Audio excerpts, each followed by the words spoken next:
world watched in horror as the savagery of serial murderer Jeffrey Dahmer unfolded. It was almost addictive. It was almost a surge of energy. The nation was stunned by the magnitude of the crime. No one had a clue as to what was happening for over a decade. How could this shy child grow into a modern-day monster? I started having these obsessive thoughts when I was about 15 and 16, and they got worse and worse. Today, another Inside Edition World exclusive. Nancy Glass talks to serial killer Jeffrey Dahmer. If you were out on the street now, would you still be committing the crimes? Probably. If this hadn't happened, there's no doubt I probably would be. 2, 1...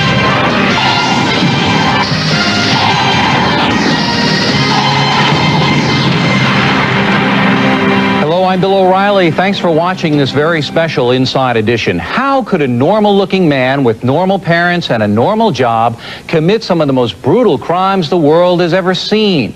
Jeffrey Dahmer has never talked publicly about killing 17 people until now. Nancy Glass is here with a very chilling interview. And Nancy, first set the scene for us. What impression does Dahmer give when you first meet him? Well, Bill, surprisingly, he is very articulate, and when he is talking, you can see how he was able to manipulate his victims and how he was able to get away with it for so long. He also talks about his horrendous crimes in great detail, but in a very clinical manner, and you realize that none of it has touched him. Cold matter of fact. Yes. And Nancy will be back in just a few moments with the first part of her interview.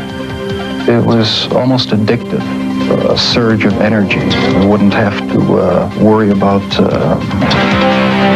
any of their needs or anything. I just had complete control of the situation.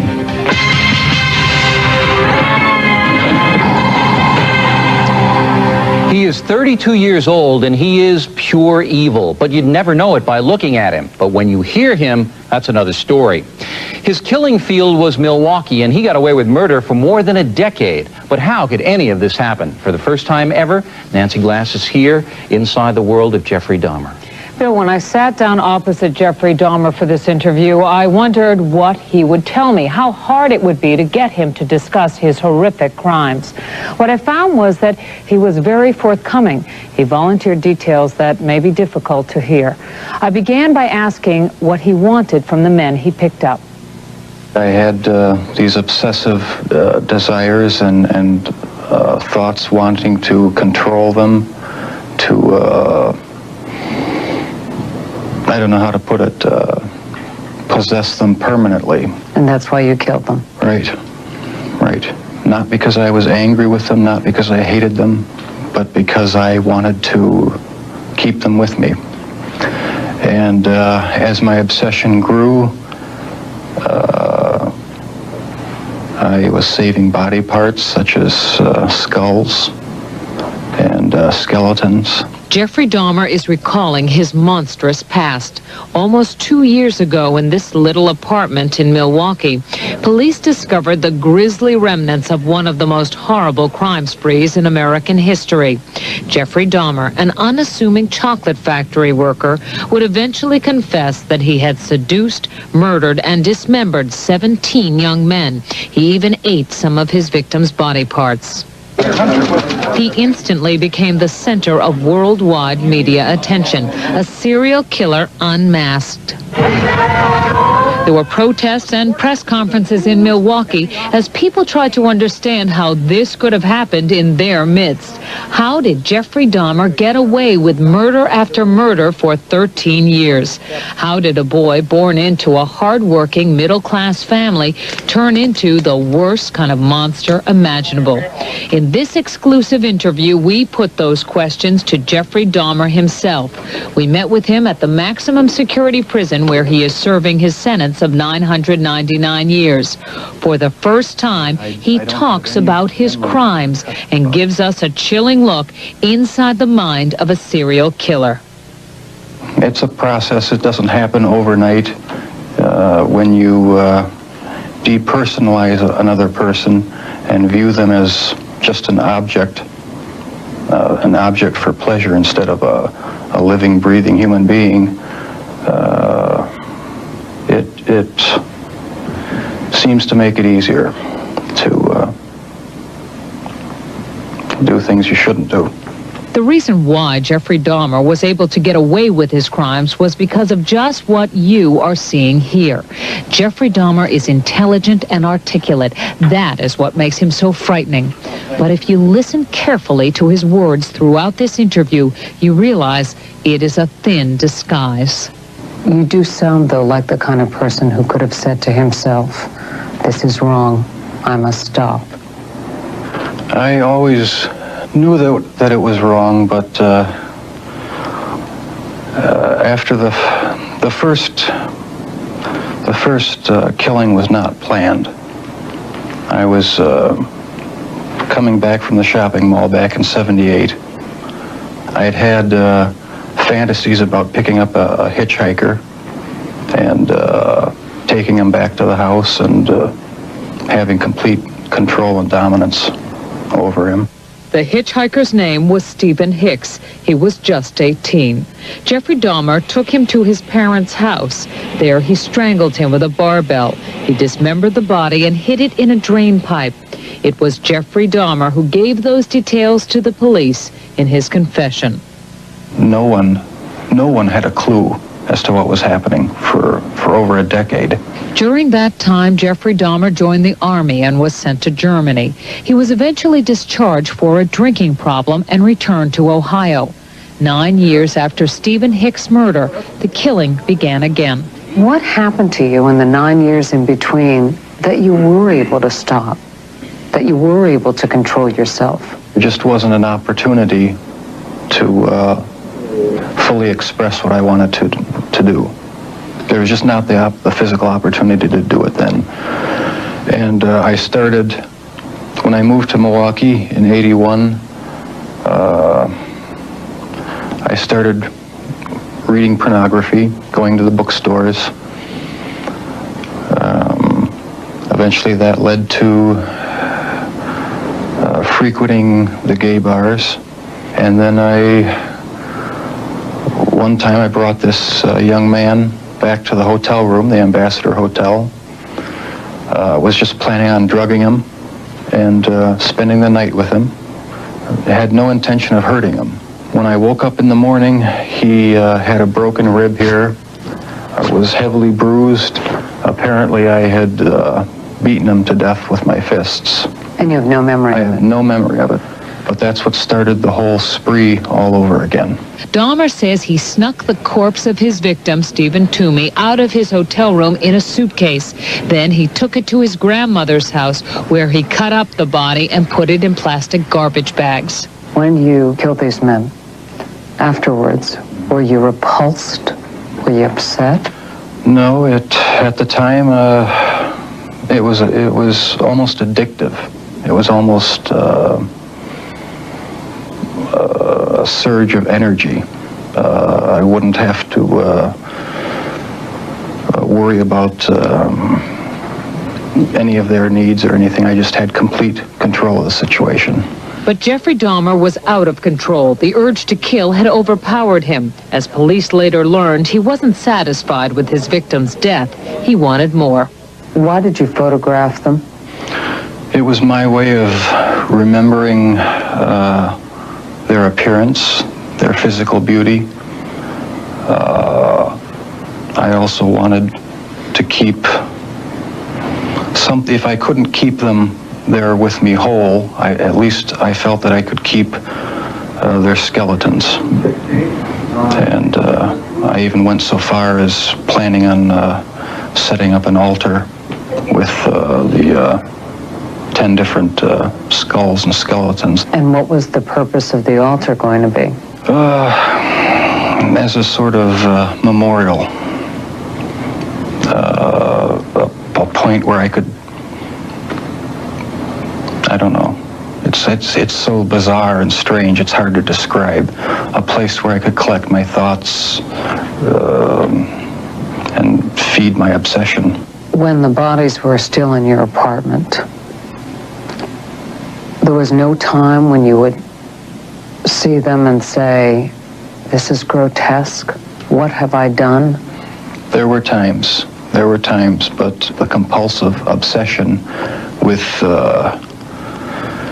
doing what I was doing overpowered any feelings of revulsion.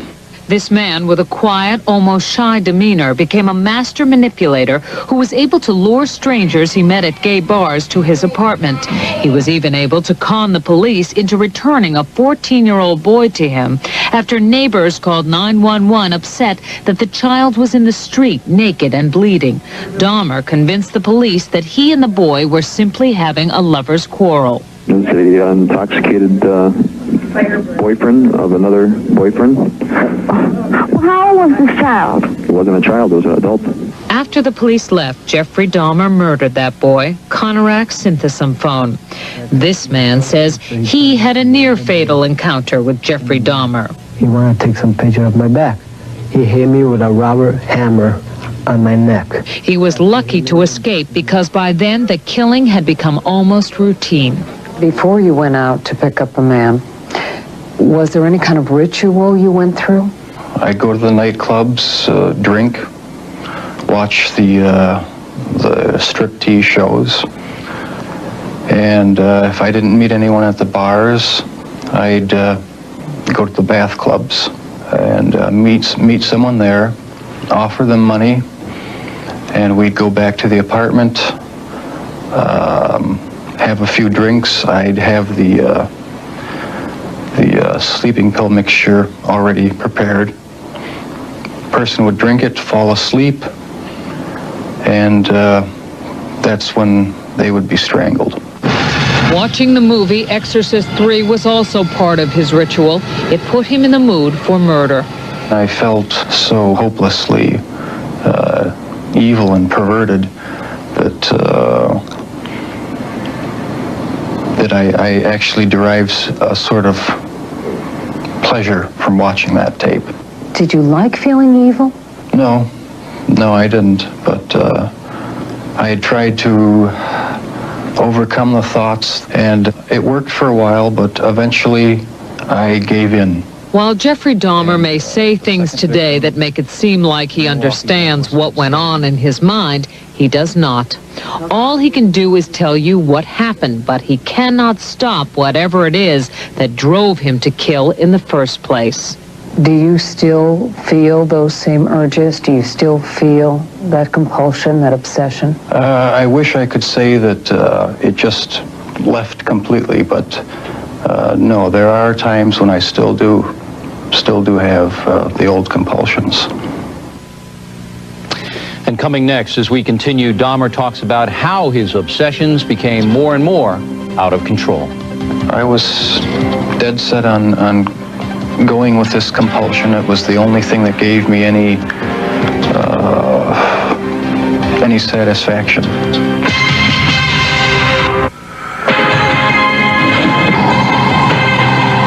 To protect ourselves against monsters like Jeffrey Dahmer, it is important to know how they think, how they operate. Dahmer is an intelligent man, someone who could live just about anywhere. Nancy now continues her interview. Bill, Jeffrey Dahmer says as time went on, his mind became more and more warped, and yet he was clever enough to continue to elude police and lure young men to his apartment. We should warn you, the details are very graphic. I started having these obsessive thoughts when I was about 15 and 16, and they got worse and worse. What were your fantasies about? They were sexual fantasies of control, power, complete dominance. They became reality. Was there pleasure in that fantasy? There was excitement, fear, pleasure, all mixed together. Jeffrey Dahmer fulfilled his fantasies by murdering and dismembering 17 young men. In time, his desires became more extreme, his deeds more grotesque. Listen to him talk about the most unnatural things in the most matter-of-fact of ways. That's when you realize that none of it has touched him. I was branching out. That's when the cannibalism started, eating of the heart and the arm muscle. It was a way of making me feel that they were a part of me. At first it was just curiosity, and then it became compulsive. Then I tried to keep the person alive by inducing a zombie-like state. By injecting first dilute acid solution into their brain or hot water. And it never did completely work. Could someone like you be stopped? Could you be helped? No, I was dead set on going with this compulsion. It was the only thing that gave me any satisfaction. He became so warped by his evil impulses that he even took a victim's head with him to work at the Ambrosia chocolate factory. I kept the mummified head and skull of one of the victims in a carrying case in my locker at work. Were you almost flaunting it? Yes, but that's how strong the compulsion was. That's how bizarre the desire was. I wanted to keep something of the person with me. Jeffrey Dahmer exhibited some disturbing behavior early on. He began drinking heavily as a teenager, dropped out of college, was arrested for indecent exposure, disorderly conduct, and fondling a 13-year-old boy. Tragically, one of his murder victims would be that boy's brother. Do you know what started it? Was there any kind of incident that you can remember? To this day, I don't know what started it. And the person to blame is sitting right across from you. That's the only person. Not parents, not society, not pornography. I mean, those are just excuses. His macabre 13-year crime spree finally ended when this man, Tracy Edwards, brought the police to the infamous apartment. Like the others, he had gone there with the promise of money. He was listening to my heart because at a point he told me he was going to eat my heart at that point. I hit him and I ran. What was the turning point for you that made you suddenly realize that you had done something terribly wrong, something you should be sorry for? It was the night of the arrest. I have no memory of what happened during the 6 hours before the last victim ran out of the apartment. I heard a knock on the door, and the police were there with the last victim. They asked me where the key was to the handcuffs, and my mind was in a haze. I sort of pointed to the bedroom, and that's where they found the pictures, and they yelled, "Cuff him." I was handcuffed, and it was just the realization that there was no point in trying to hide my actions anymore. The best route was to help the police identify all the victims and just make a complete confession. When it was revealed that most of the victims were black or homosexual, people in Milwaukee were incensed. Many felt that was why he went after them and why the police didn't seem to care when their families reported them missing. 10 of your 17 victims were black. Were they racially motivated? It was crimes? not racially motivated. It was not sexual preference. It was just to find an obsession with the best-looking young man I could find. While you just heard him say that his sexual preference had nothing to do with the killings, No. he has not come to terms with his homosexuality. Never understood it. There was no use trying to fight it because I couldn't rid myself of it. It was too powerful and persistent. Do you dislike it? Yes, it's caused a lot of problems for me. A lot of conflicts and unanswered questions.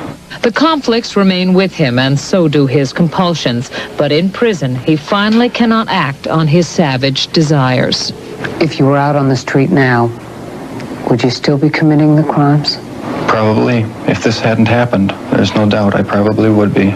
I can't think of anything that would have stopped me. Boy, does he come across as cold-blooded. Did you see any remorse? Well, he says he's sorry, Bill, but I'm not sure he knows what that means. Tomorrow he talks about how he disassociated himself from his crimes and what lengths he went to hide them. We will see you tomorrow, Nancy. Thanks. Dahmer spoke for the first time about his passion for killing. Today, Inside Edition continues the exclusive interview with Dahmer, and what he says will shock you. Next flight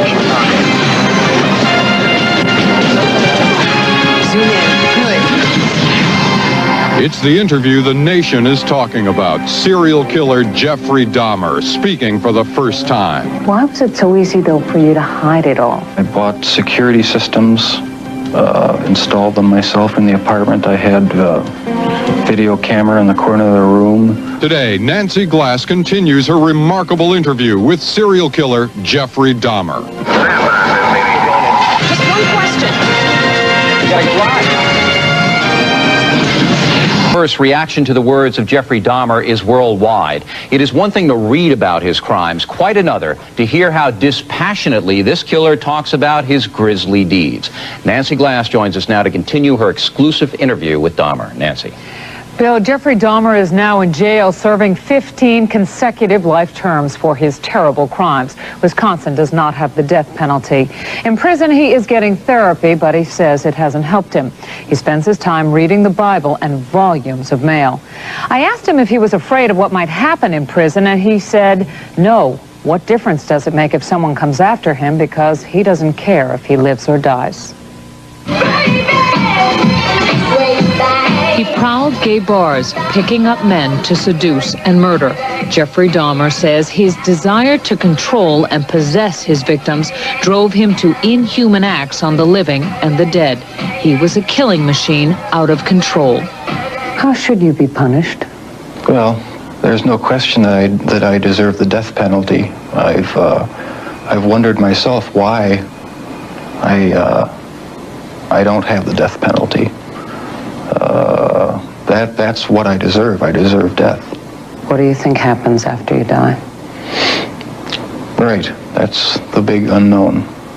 I've had thoughts of suicide, but I just haven't been able to carry them through.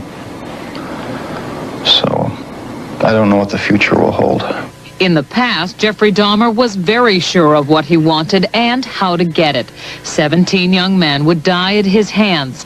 Later, when he made this confession to the police, he included crimes too grotesque to repeat on television, too gruesome to be believed. Dismemberment, cannibalism, and worse. And he was cunning enough to get away with it for 13 years. Why was it so easy, though, for you to hide it all? I desensitized myself to it. I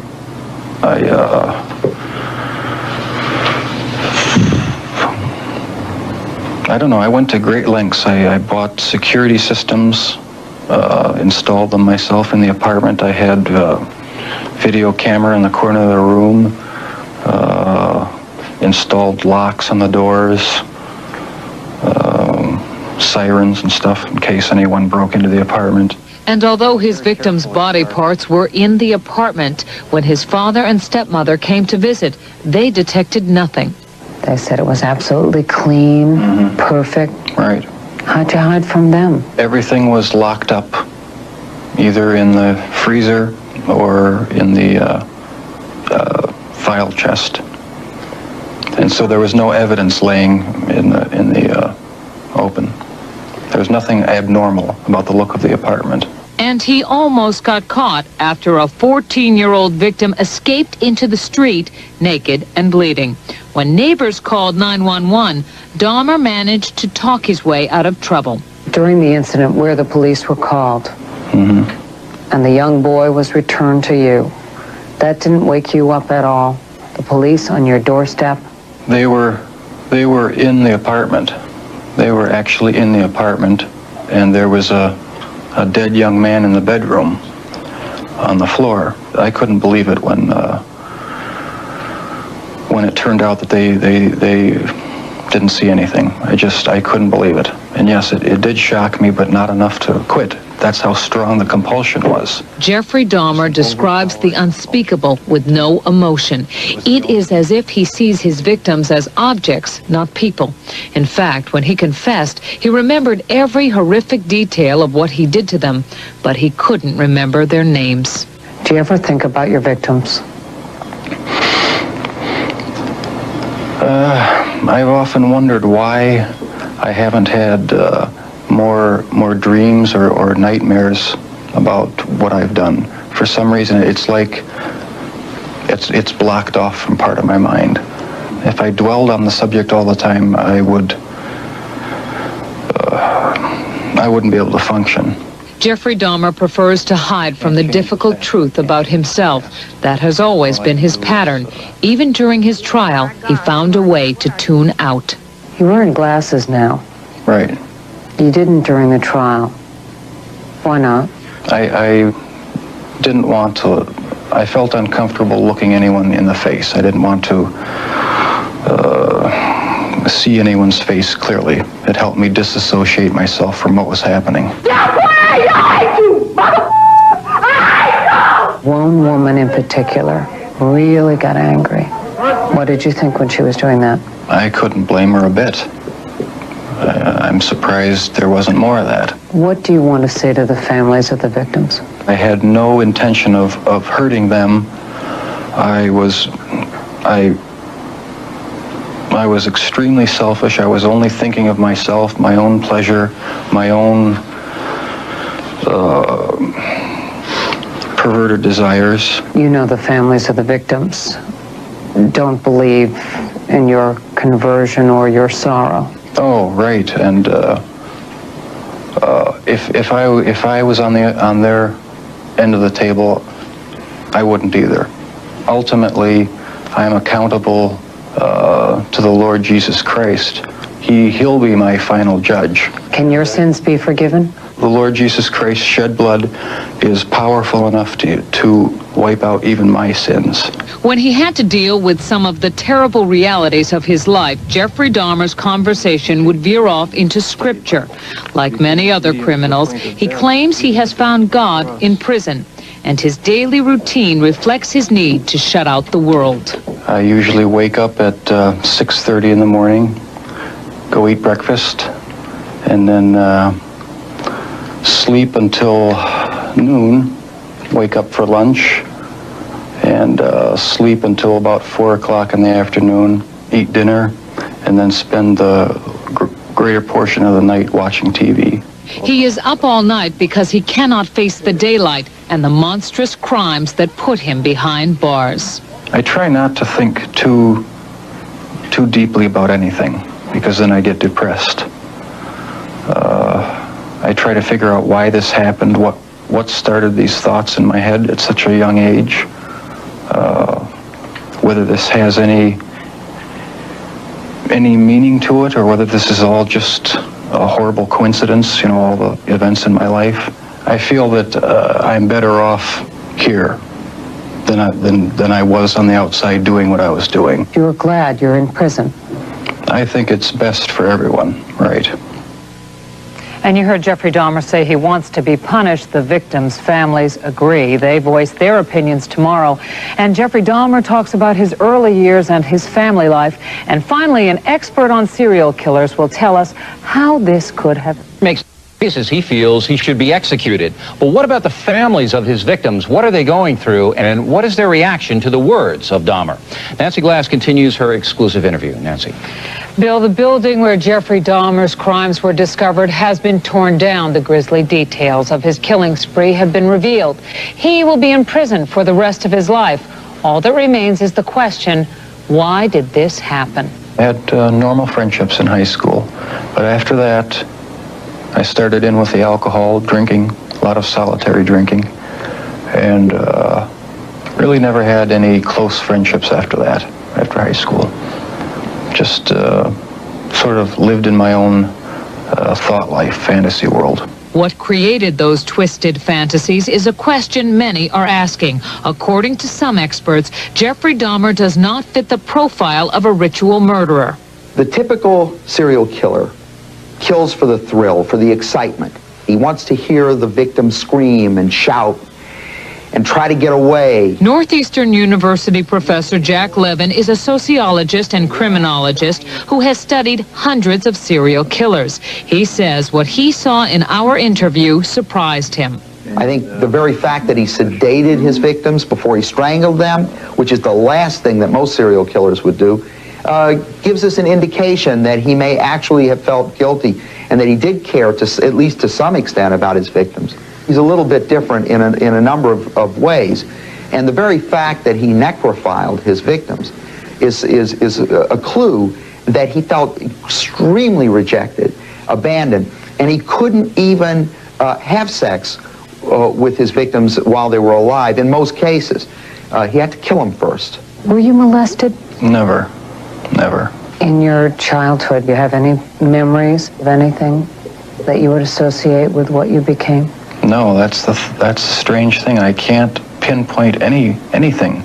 So there was nothing in your childhood? No, no abuse, no physical abuse, no verbal abuse. It was a normal childhood in a good home. Something went awry in my thought life. I don't know why. He grew up on this quiet, tree-lined street in Bath, Ohio. Friends say the young Jeffrey Dahmer exhibited some unusual interests. Were you obsessed with dead animals? Is that true? I was interested in taxidermy in high school and experimented with preserving the bones of dogs and things like that. And whether that had anything to do with the escalation of the crimes, I don't know. But by all accounts, his terrible crimes are far removed from his ordinary beginnings. His father, Lionel, is a chemist who taught his son how to play tennis. His mother, Joyce, was a housewife. The family split apart when Jeffrey Dahmer turned 18. A court order kept his father away from the house. His mother, who had been hospitalized for mental problems, left too. It was when he was alone in the house that Jeffrey Dahmer committed his first murder. Let me put this in perspective. There are millions of people who get divorced. There are millions of people who have step-parents. And what does it do to them? Well, it doesn't make them kill. It doesn't make them cannibalize.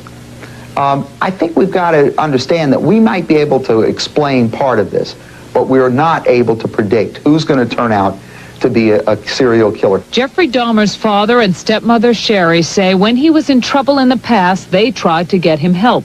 They were as shocked as everyone else to hear about his secret life.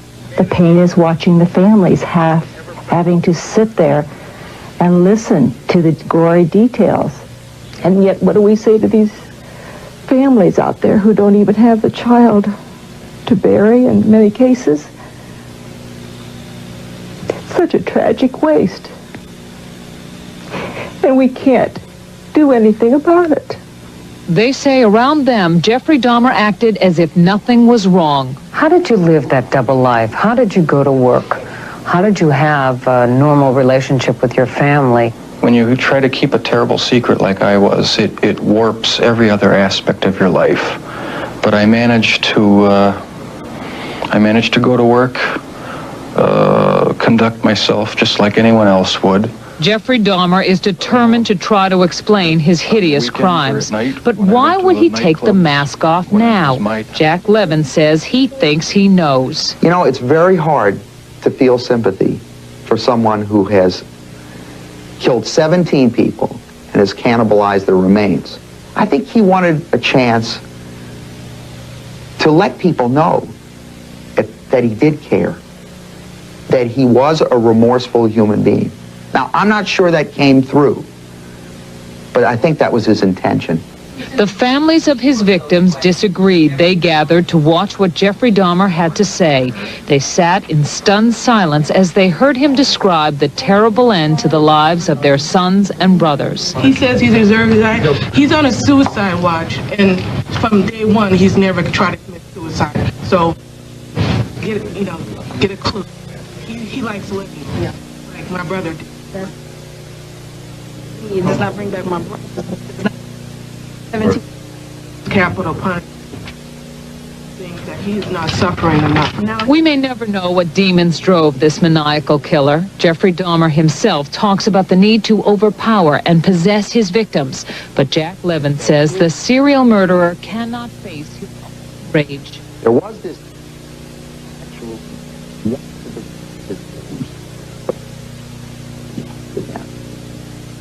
humanity. This is kind of his way of it. It would be easier to understand what happened if he came across as the glassy-eyed monster we expect him to be. Instead, he's able to appear normal, which is what once made him so dangerous.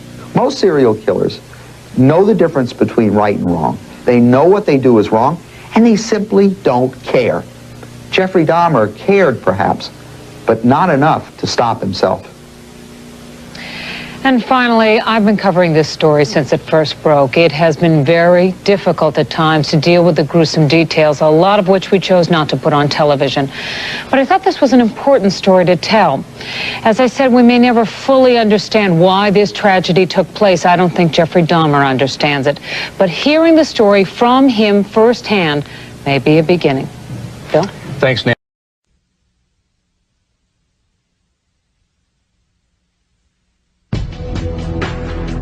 Jeffrey Dahmer brutally murdered 17 young men and boys. Once it happened the first time, it just seemed like it had control of my life from there on in. His killing spree lasted more than a decade, and the horror didn't stop at murder. Was there something sexual in the dismemberment of the bodies for you? Yes, there was a sexual part to that. Why the cannibalism? How could a seemingly normal Midwestern boy grow up to commit such terrible crimes? Dahmer's parents struggled to find the answers. It's been eternal torment. Do you feel that you're being blamed? Yes, I do. Dahmer agreed to speak with us at the behest of his father, who had just written a revealing book. Is there anything in this book that you strongly disagree with? Yes. On the surface, the interview with Lionel Dahmer was matter of fact. Well, you were holding back your emotions. Yeah. But beneath his composure, unbearable pain. But they don't realize that I have very deep feelings inside. The interview with Jeffrey Dahmer's mother, Joyce, was often contentious. I don't mean to argue with you. I have no business doing that. I am really scared. I interviewed Jeffrey Dahmer and his parents at length in 1994. Much of what they shared has never been heard until now. MSNBC brings you the never-before-seen confessions of a serial killer.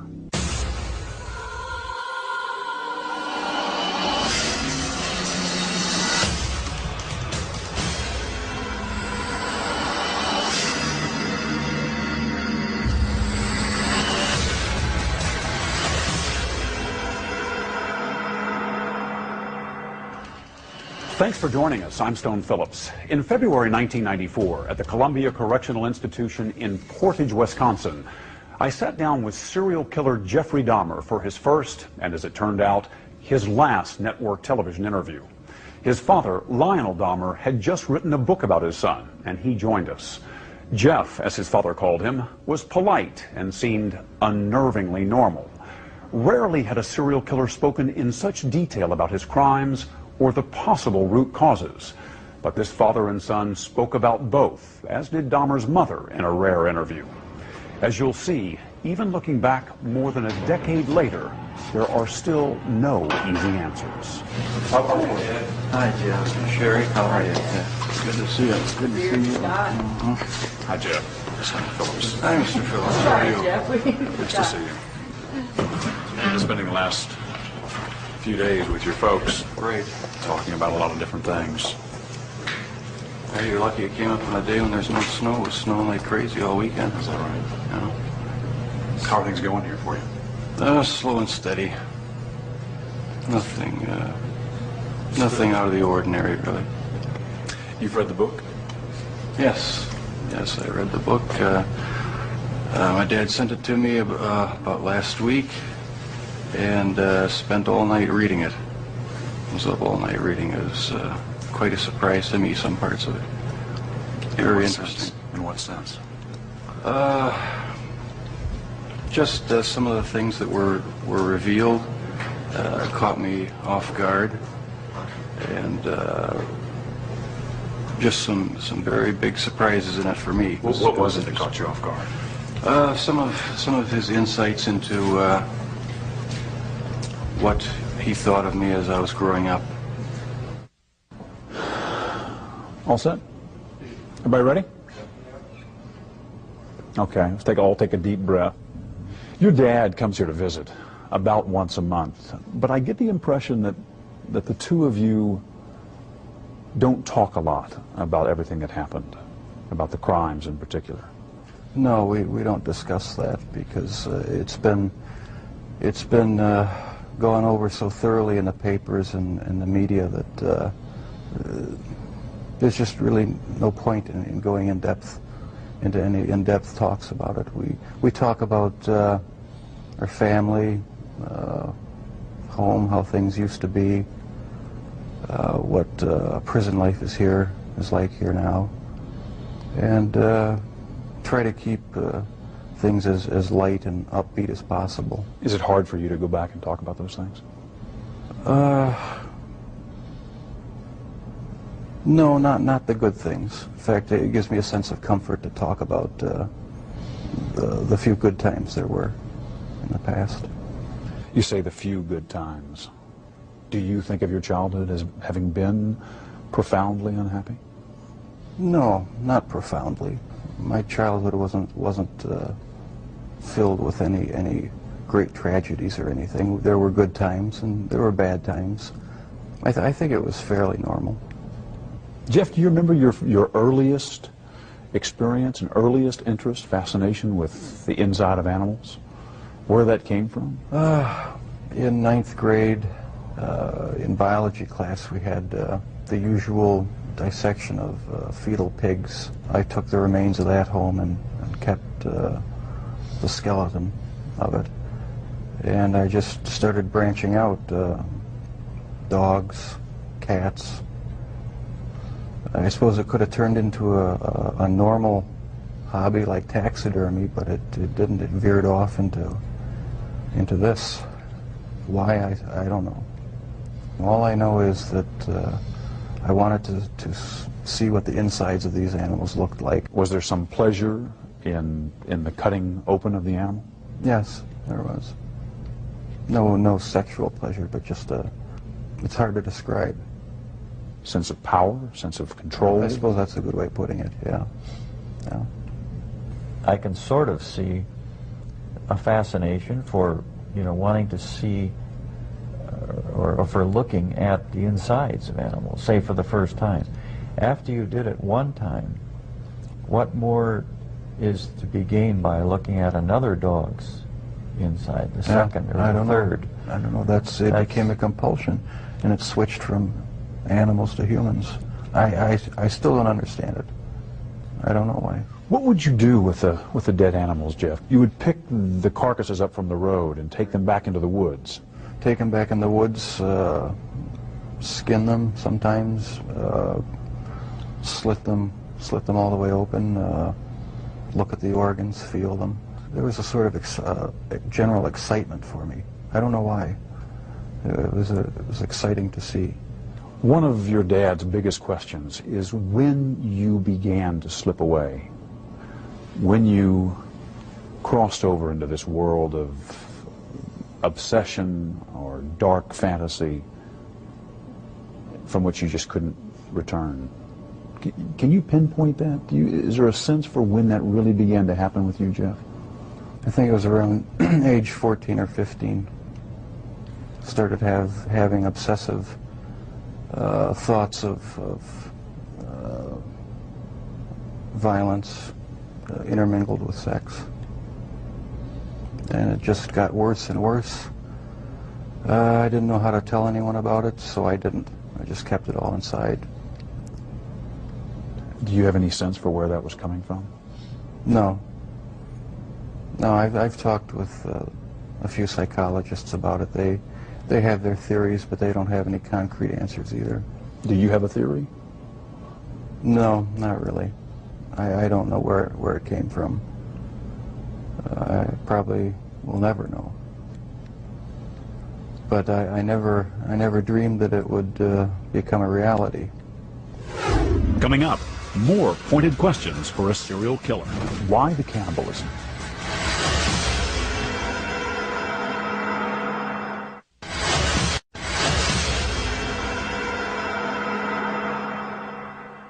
Jeffrey Dahmer was finally caught in 1991 after one of his would-be victims escaped and alerted police.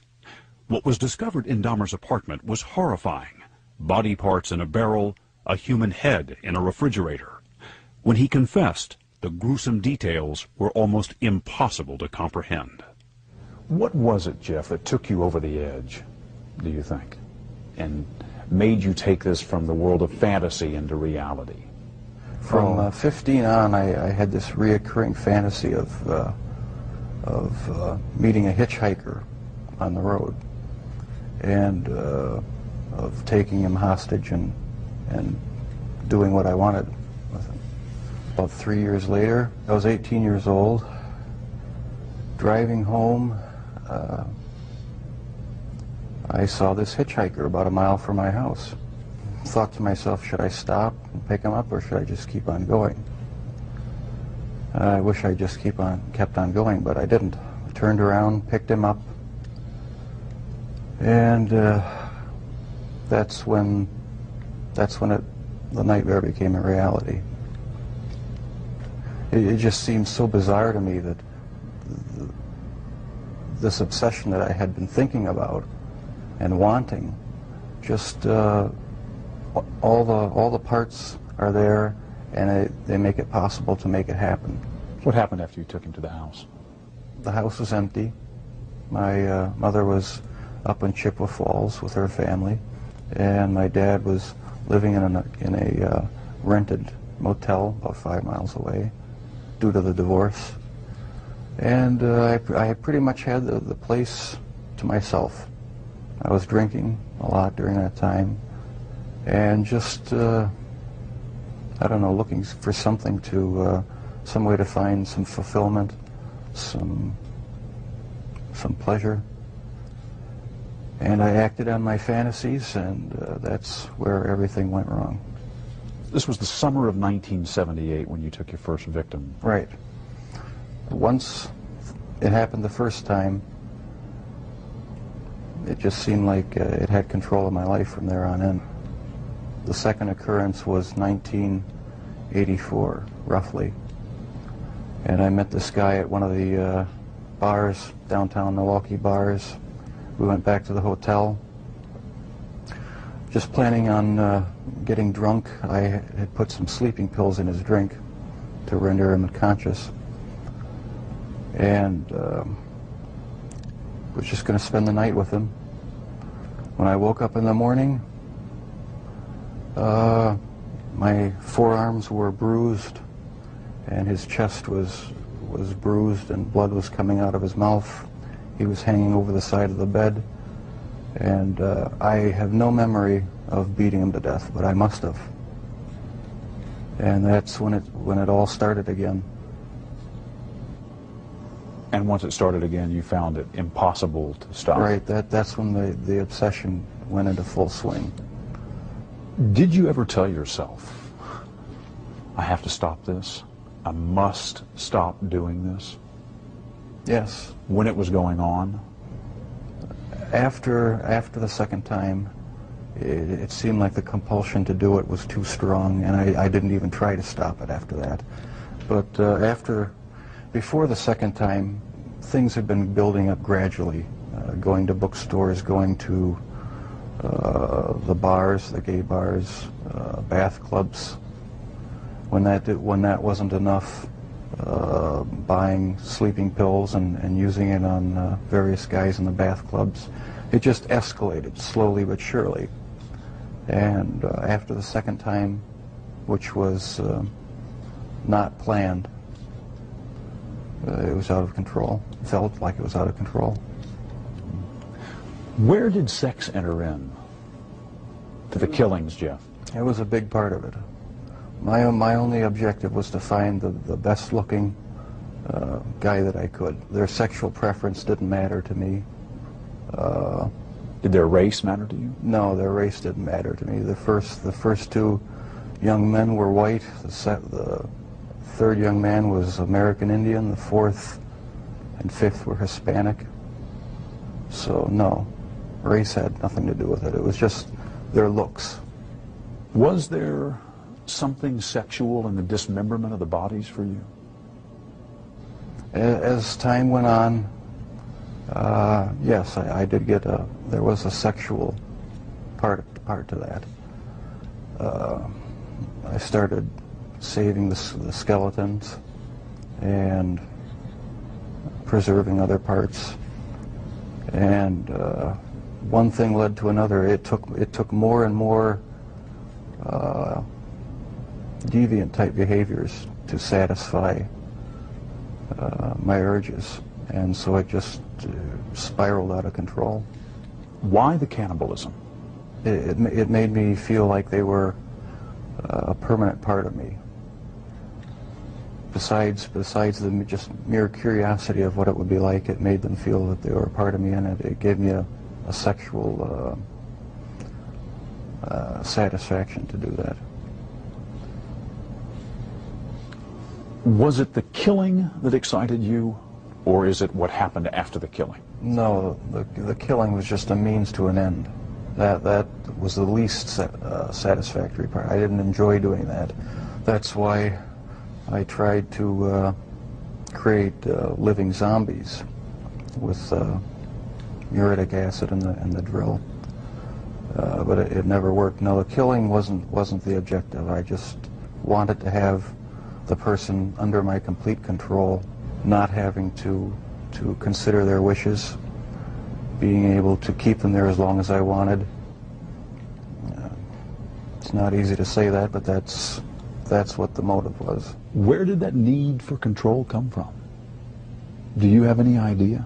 I don't know, maybe I felt I had no control as a child or young adult, and that got mixed in with my sexuality, and I ended up doing what I did was my way of feeling in complete control, at least for that situation, creating my own little world where I had the final say, finding the best looking guy that I could, and having total mastery over him for as long as I wanted.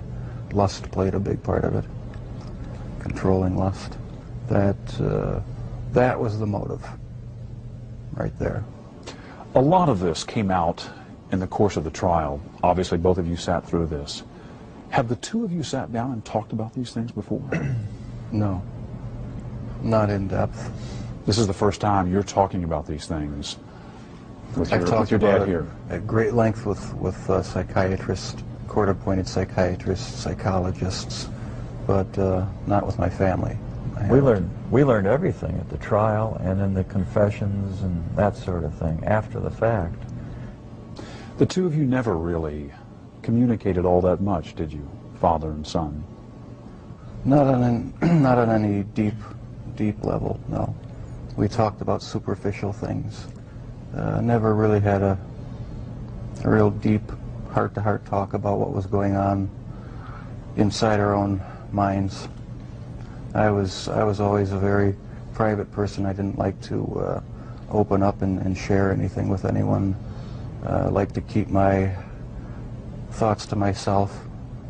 Why do you think that was?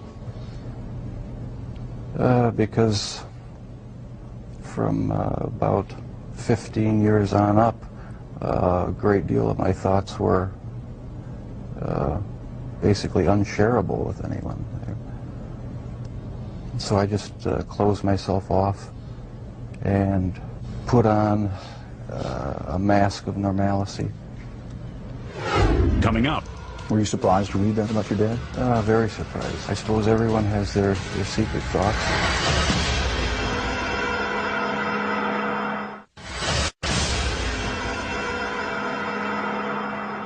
When I interviewed Jeffrey Dahmer in 1994, his father Lionel had just written a book as part of his own painful journey to try and understand how his son became a serial killer. Despite regular visits to the prison, father and son had never spoken about many of the topics covered in the book until our interview. You've read the book. Right. He called it a father's story. Pretty simple title. Right. Not a simple story, though. No, not a simple story. Not one that was easy for me to read. But I'm glad he wrote it. Did it hurt? Was it painful to read? Yes, it was painful. Some parts of it were, for me, were even fun to read. There were good parts. It wasn't all negative. Was it emotional for you reading the book? Yes, it was. Tell me, what kind of feelings did you have reading it? Deep regret,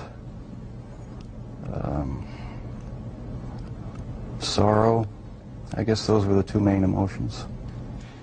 Is there anything in this book that you strongly disagree with? Yes, I disagree with the description of me as being so incredibly shy and introverted, because maybe that's the way my dad saw me, because there was so much tension in the home that I really didn't feel like being up and happy a lot of the times. But with my friends in school, I had a good time. We had good, a good social life, and so I wasn't so extremely reclusive and self-centered as it portrays me. Does it surprise you to hear Jeff say that he doesn't think of himself and never did as innately shy? It did surprise me. Maybe my perception was accentuated to the extreme. But you do recall at age 6 that you became more aware of tensions in the home. Oh yeah, that's the time I really remember noticing that things weren't quite right. So it wasn't so much innate shyness as it was wanting to withdraw from tension and arguments and problems in the house. That's how I saw it, yeah. I sort of lived in my own little fantasy world when things got too heated in the household. And I carried that over for years, I guess. And was there violence in that fantasy world? No, not early on? Not that, not the type that showed itself later, no. It was just my own little world where I had control. Was anger a part of it for you, Jeff? I had some anger. Probably every kid has some anger, about their childhood. It really wasn't a terrible childhood, though. There were a lot of good times. It wasn't a really terrible time. So pat theories about you as a serial killer striking out to get back at your dad, for instance, don't ring true to you. No, that has no truth in it. The only motive that there ever was to completely control a person that I found physically attractive, and keep them with me as long as possible, even if it meant just keeping a part of them. Did you know before you read this book that your dad had his own obsessions and fantasies, that he had thought about, that he had dreamed of committing murder, that he had had an obsession with fire and with explosives? No, I don't think that's the type of thing one asks one's dad. Were you surprised to read that about your dad? Very surprised. Yeah. I didn't know what to think about it. I suppose everyone has their secret thoughts, and so it was somewhat of a shock. You feel grateful that your father wrote this book? Or do you feel put off by it? I mean, I'm just curious about your overall reaction to it. Do you feel is the book an invasion, do you think? Or is it... No, I feel nothing but pride for him for writing the book, and having the courage to bare his soul when he didn't have to. He didn't have to get involved with trying to, help me out and support me and be an emotional support for me, and I'll be grateful to him forever for it. Coming up, a serial killer's take on the meaning of life. I always believe the lie that evolution is truth. The whole theory cheapens life.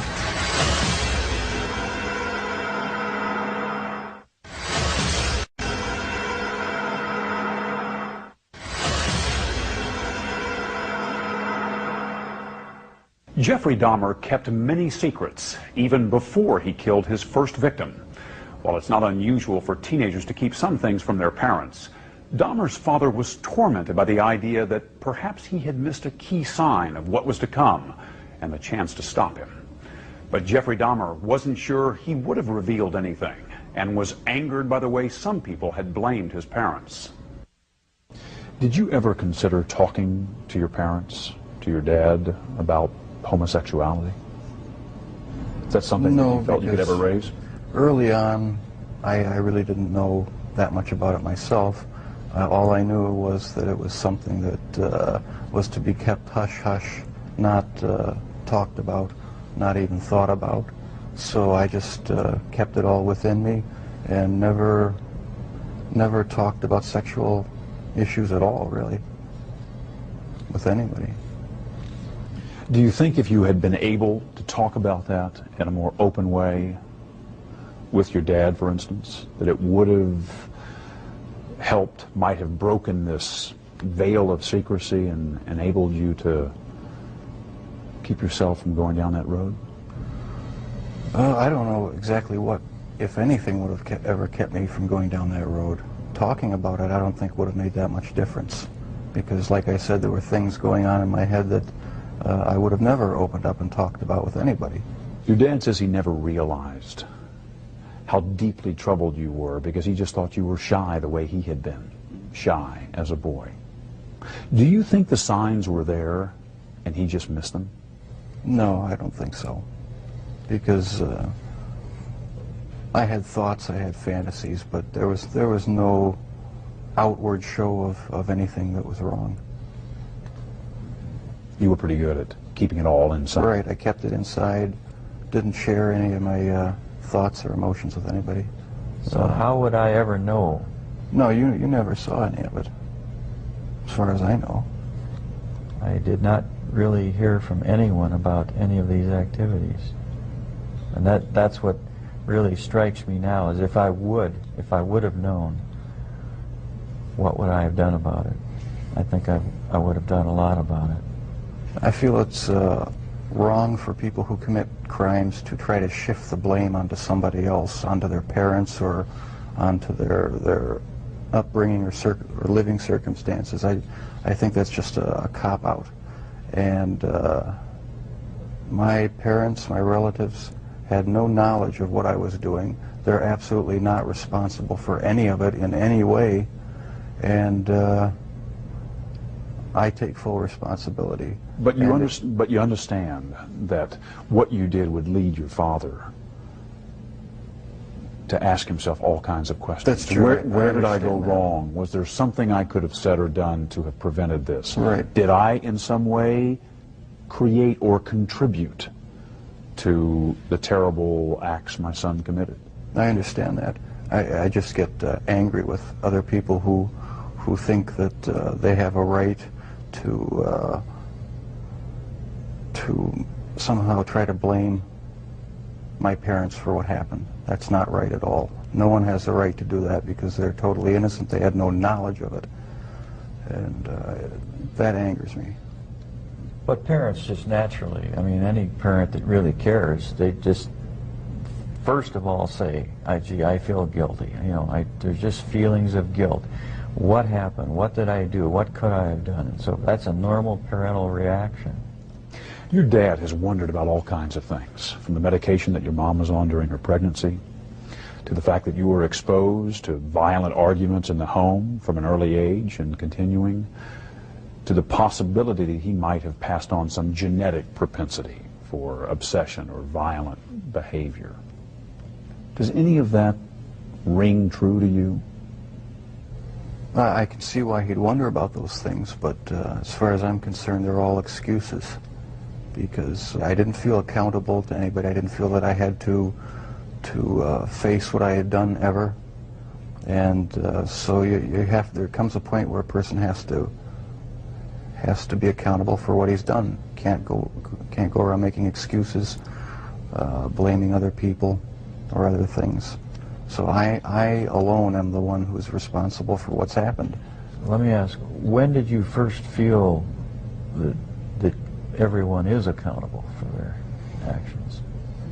Well, thanks to you for sending that creation science material, because I always believe the lie that evolution is truth, the theory that evolution is truth, that we all just came from the slime, and when we died, you know, that was it.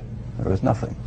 So the whole theory cheapens life, and started reading books about how that show how evolution is just a complete lie. There's no basis in science to uphold it, and I've since come to believe that that the Lord Jesus Christ is the true creator of the heavens and the earth. It just didn't just happen, and I have accepted Him as my Lord and Savior, and I believe that I, as well as everyone else, will be accountable to Him. Growing up, did you feel that you were accountable to your dad or to your mom as the authority figure in the house? Yes, I did. I mean, they didn't let me run wild. They disciplined me, and so I felt accountable to them. But afterwards, after I left the home, that's when I started wanting to sort of create my own little world where I could be the one who had the complete control, where I didn't have to bow to anyone else's demands, and I just took it way too far. Lionel? At that period of time, I had drifted away from a belief in a supreme being, and I never, as a result, passed along the feeling that we are all accountable in the end. He owns us. And that basic concept is very fundamental to all of us. You feel that the absence, at least for a while, of a strong religious faith and belief for some years may have prevented you from instilling some of that in Jeff. That's right. Is that how you feel? Yes, I think I had a big part to do with it. I mean, if a person doesn't think that there is a God to be accountable to, then what's the point of trying to modify your behavior to keep it within acceptable ranges? That's how I thought anyway. And I've since come to believe that the Lord Jesus Christ is truly God, the Father, the Son, and the Holy Spirit. They're the only true God. Coming up, a mother's pain. It's almost like I don't have a right to mourn or grieve because there are all these families who will never speak to their children again.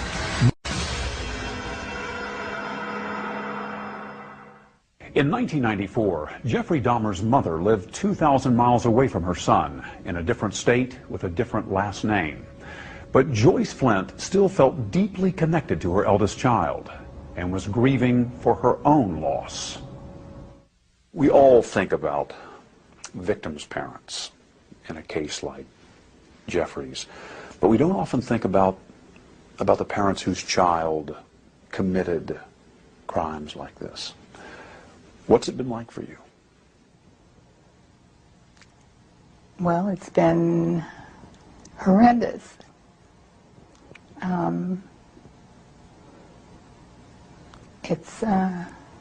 I don't know if I have words to explain something that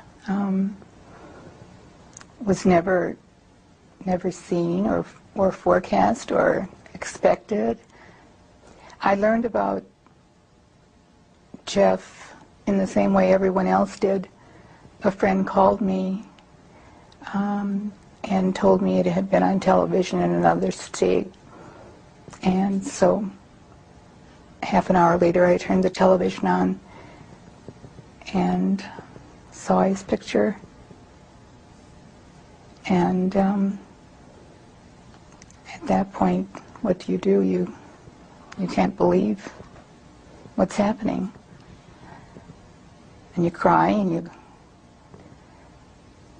grab a friend, and that's what I did. What was most unusual about it was that I didn't know, I hadn't been in contact with Jeff, although I tried, and yet no one had ever let me know that Jeff had been in any kind of trouble at all during the years.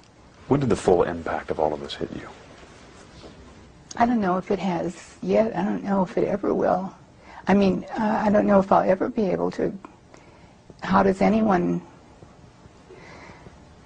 the full impact, it's the rest of our lives. I I have another son, a younger son, for the rest of his life. He will have to find a way to be strong and deal with this. Has this followed him? Yes, it has. But he's doing very well. He's finished an graduate degree and is working and very successful and visits his brother. It's a very difficult thing to say. Stone, one of the hardest things for me to say is how much I can't believe this happened and how much I love Jeff, when I'm very much aware that it's almost like I don't have a right to mourn or grieve, because there are all these families who will never, ever speak to their children again. It's a very strange set of circumstances. I still have my son Jeff now to talk to, and we've established a wonderful relationship, and I hope I don't hurt all of the people who've lost their children by saying that. What was he like as a young boy before school? Wonderful. I thought he was wonderful. He was fun. We did all of the normal things that people do.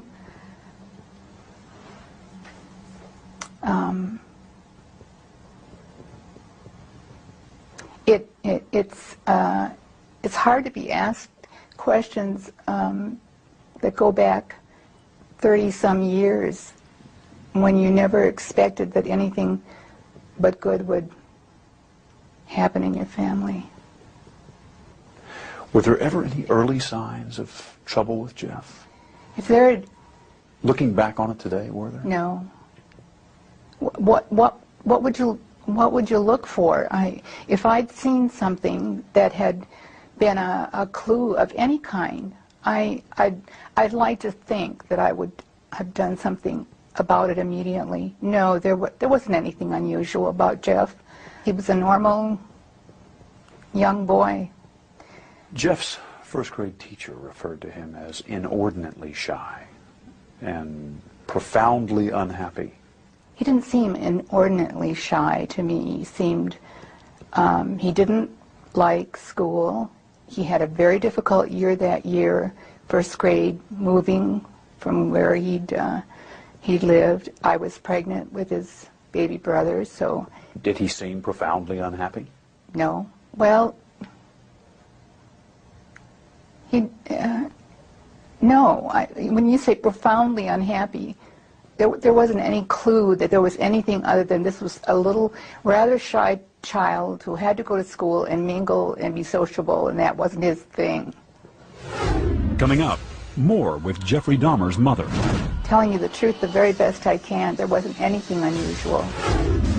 But first, his father looks deep within to see if he is somehow responsible for his son's crimes. The question is, why does a father murder in his dreams and a son murder in real life? Real life.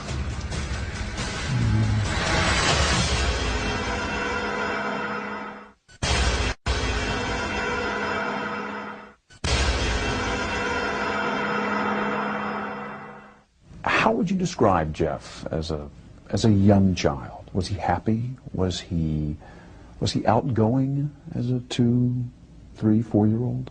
He was quite outgoing up until maybe age 3, 3.5, 4, somewhere in there. He developed a double hernia.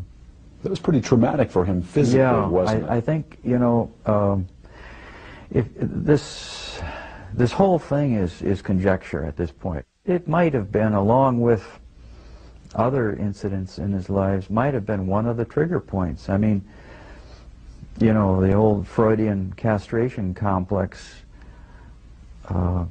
might come to bear here, and I guess psychoanalysts would really have a heyday with this, because, you know, he was concerned about losing his penis. He asked his mother if he had lost it, if it had been cut off. Now, Which is something he later did to his, or at least some of his victims. That's true, yes. One thing that many serial killers have in common is a history of sexual abuse. Was Jeff sexually abused at any time? No, never. Was not abused by anyone in the home? No. Sexually? No. Can you even begin to describe what it's been like for you as the parent of someone who has committed crimes of this nature? Well, it's been eternal torment. In the privacy of my own room,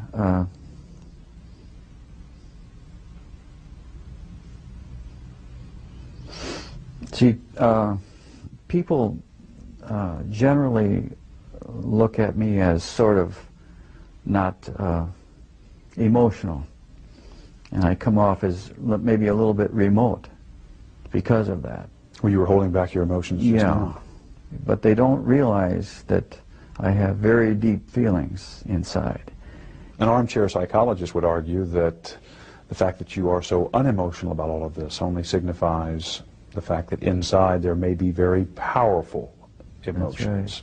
That the person who keeps things so tightly under control is the person who is really afraid of losing control of some very powerful feelings inside.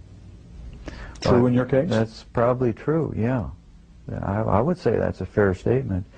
Today, when you think about the obsessions that were consuming Jeff as a teenager, they aren't altogether unfamiliar, are they? I think inferiority goes, you know, lack of control or feeling of no control over your environment or kids around you. I think inferiority sort of goes along with shyness. Jeff was shy, I was shy. Then comes the thought of control. You just don't have the control of your environment. And my early infatuation or obsession was with fire. Just about burned down my neighbor's garage one time. Just starting a little fire. When you were a teenager, you had dreams of committing murder yourself. Yeah, let me clarify that. Please. I was shy and, you know, felt lack of control and so forth, and I was bullied. Okay, there were a lot of bullies in our neighborhood. And almost always after I was either physically or in some other way harassed by bullies, I would wake up, say, the next morning or the morning after that, shortly after that, and I would for just say about 30 seconds or so, have this feeling that I had hurt someone, that I had maybe hurt them badly, that I had killed them. But it was a vague sort of a feeling, and it happened just every so often, and after attacks by neighborhood kids. The question is, why does a father murder in his dreams and a son murder in real life? Real life. Yeah. In mentioning these things and writing about them in your book, you seem to believe that you may have passed on some kind of genetic propensity for obsession or destructive behavior. That might be one factor in this puzzle of why your son did what he did. It's something to be considered, you know, in the broad spectrum of possibilities. The problem with just calling it genetic predisposition or genetic predestinarianism is that it's not really scientific. It's not true with respect to personality. But it's being investigated. What led him to cross the line, to go over the edge? I don't know, but I guess I would just conjecture that those, whatever it was, it probably goes back further to whatever got hooked into his sexuality. I do believe strongly that was, I mean, those hormones are the most powerful thing on earth almost. And I do believe that theory. A sexual drive. It was the sexual drive that led him to murder and dismember. That's my personal belief. And however it got bizarrely hooked into entrails is beyond me, but I believe that if it could be unearthed as to how that happened or what that derivation was, then we'd have the answer. Coming up, the Dahmer's volatile marriage and its effects examined. It was unnerving, depressing, made me angry sometimes.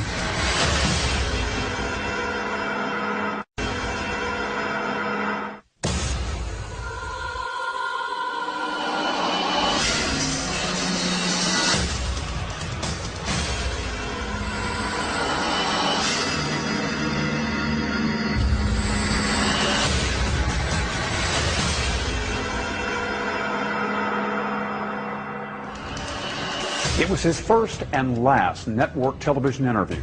Serial killer Jeffrey Dahmer talking about his horrific crimes and trying to figure out for himself why he had such a compulsion to kill. Much had been made of the home environment in which he grew up and the marital strife to which he was exposed throughout his childhood. Could he have been so affected it would later drive him to commit unspeakable crimes? Dahmer had strong feelings about that. What do you remember about your parents arguing when you were growing up, and what effect that had on you? It was unnerving, depressing, made me angry sometimes. I'd leave the house, go out in the woods and sulk, brooding, wondering why they had to have such a rough relationship. Most of the time they didn't seem to get along too well together. I never knew what the real underlying problems were. I didn't feel it was my place to ask. Did you blame one or the other? Mom or Dad? No. No, I didn't. I was just frustrated that things couldn't be happier around the house. You just wanted things to be more peaceful. Right. Right.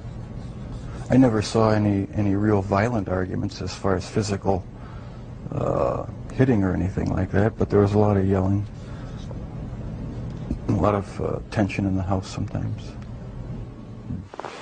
All set? Everybody ready? At the time of the interview, Jeffrey Dahmer's mother Joyce was writing her own book, tentatively titled An Assault on Motherhood. She insisted that her co-author sit next to her for support. The book was never published, and the co-author never appeared in the original broadcast. What kinds of things was Jeff exposed to? What kinds of things did he see and hear? Nothing out of the ordinary. Well, what can I do? I can compare it with my own upbringing, and my mother and father fought, and it was kind of a normal thing, and they would get over it. And Lionel and I discovered very early on that we were very different people. I was more emotional and more outgoing than he was, and marriage became really a very unhappy place. And how much that affected the children at the time, I didn't think that it affected them in any really harmful way, because they were never physically abused. There were very heated arguments. And on occasion that would lead to some physical... Excuse me, Stone. If you want to stop a minute and think about whether you want to talk about that abuse on the... How am I going to know what's going to be on television and what's not going to be? Well, I mean, I think you need to assume, while only a very small portion of this will be on, I mean, I want you to be comfortable with what you say, because...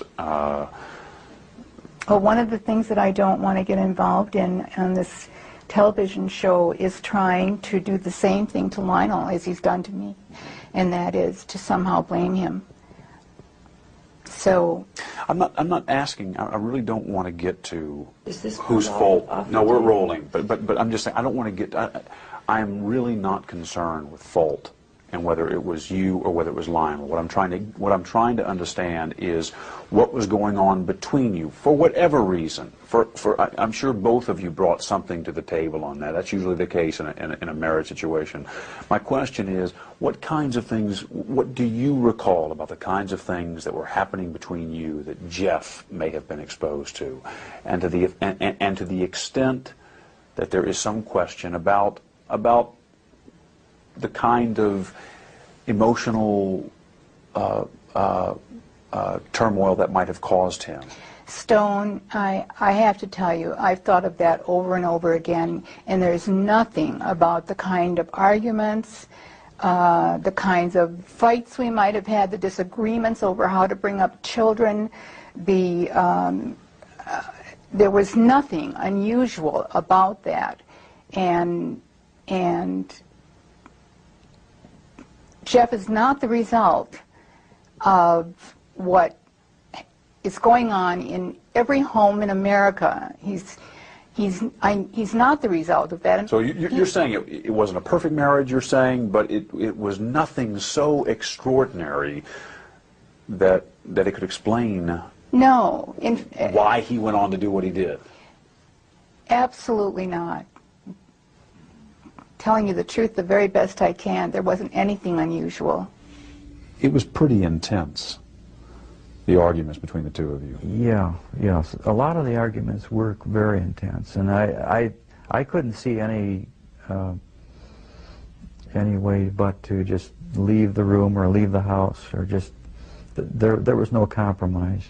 How much of this violence in the home was Jeff exposed to? There were times when he heard the shouting and her physical agitated motions. He observed them, and he went outside and just left the house. And I learned later, I didn't know at the time, I didn't hear him do this, but I learned later that he was slapping the trees with branches and sticks, and I guess apparently out of frustration. So apparently Jeff was very disturbed over the arguments. I have no doubt that he was very disturbed. There are thousands, literally thousands of children who grow up exposed to these kinds of problems. And worse. And worse. And yet they don't go on to do the kinds of things that Jeff did. In and of themselves, they're not the, I guess we would say, not the only factors. But, you know, everyone's an individual, I guess, aren't they? But there may have been more important, unknown to us yet, trigger points that make Jeff more unique than the usual case. When you think back on those times, the arguments and the possible effect it may have had on the kids, does it cause you anguish? It makes me sick that we didn't have a more Ozzie and Harriet type family. And I know there really are no Ozzie and Harriet families per se, but there are some that really are healthy, quite healthy. And ours could have been. And it just makes me sick to my stomach that it wasn't. That's how I feel. And I'll feel that way to my death. Coming up, the agonizing search for pieces of the puzzle turns to Joyce's pregnancy with Jeffrey, a topic that would fuel an intense debate. There's an obvious discrepancy here between what you're saying and what Lionel is saying about the nature of the pregnancy. Are you serious?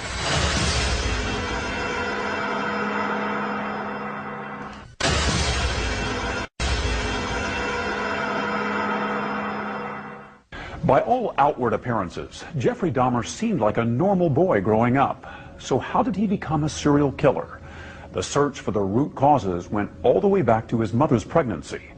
Both of Dahmer's parents said it had not been an easy time, but during separate interviews with each of them, that was about all they agreed on.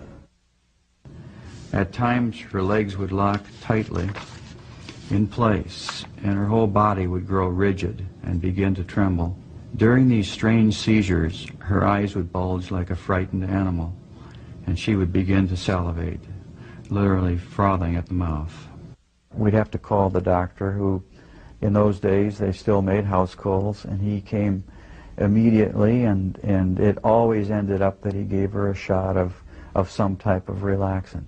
What kind of drugs was she on? There were a mixture of things. He would have to come and inject Seconal or morphine if, in some instances, when her body would not relax. The doctor? Yeah, the doctor.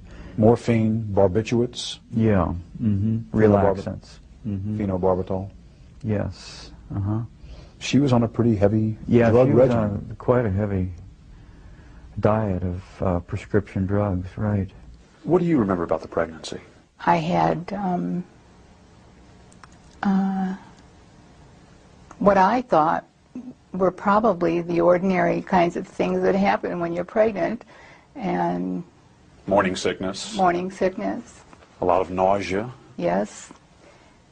Lionel describes a strange, undiagnosed problem. He describes it as some kind of a seizure that you developed, a proneness to seizures late in the pregnancy, where he describes it as a kind of rigidness for which you were prescribed medications. Do you remember that, and can you describe I it? don't remember that at all. I can't imagine where that comes from. It isn't true. I don't. You don't recall anything like that? No. Seizures or No. seizure-like episodes? Absolutely not. Were you prescribed medications, including morphine, barbiturates? I don't know what medications were prescribed, and I'm surprised that anyone says that there is something that lists every single medication I took 33 years ago. I had a doctor, a physician. I took the medicine that was prescribed for me, and for the most part, I was healthy. You weren't on morphine? I don't think you give pregnant women morphine. I'd have to ask my doctor, but they don't give pregnant women morphine. Barbiturates of any kind in order to calm you down in these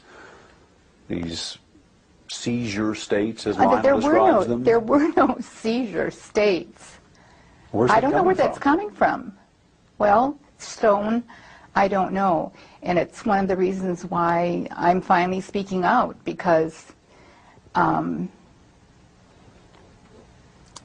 there were no seizures. There was nothing that was out of the ordinary as far as my pregnancy was concerned, except that I needed to be in bed. There's an obvious discrepancy here between what you're saying and what Lionel is saying about the nature of the pregnancy. It was difficult, you both agree, but he describes you in these states where you were, as he says, literally frothing at the mouth.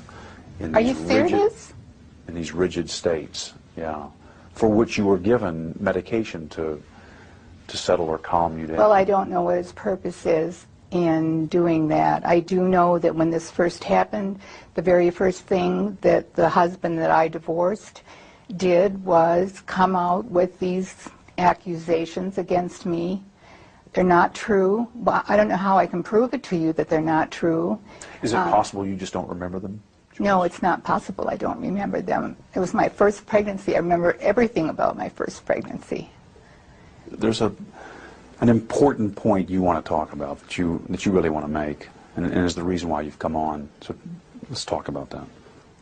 Thank you. I appreciate that very much, Stone, because I'm really feeling like the questions that I've been asked so far are exactly the reason why I wanted to come on, exactly the reason why I want to write a book tentatively titled An Assault on Motherhood, and that's exactly how I feel, like I'm being assaulted by statements that can't be substantiated, that people have said are not so, but here I am one more time having to defend myself. I want to get across that we as women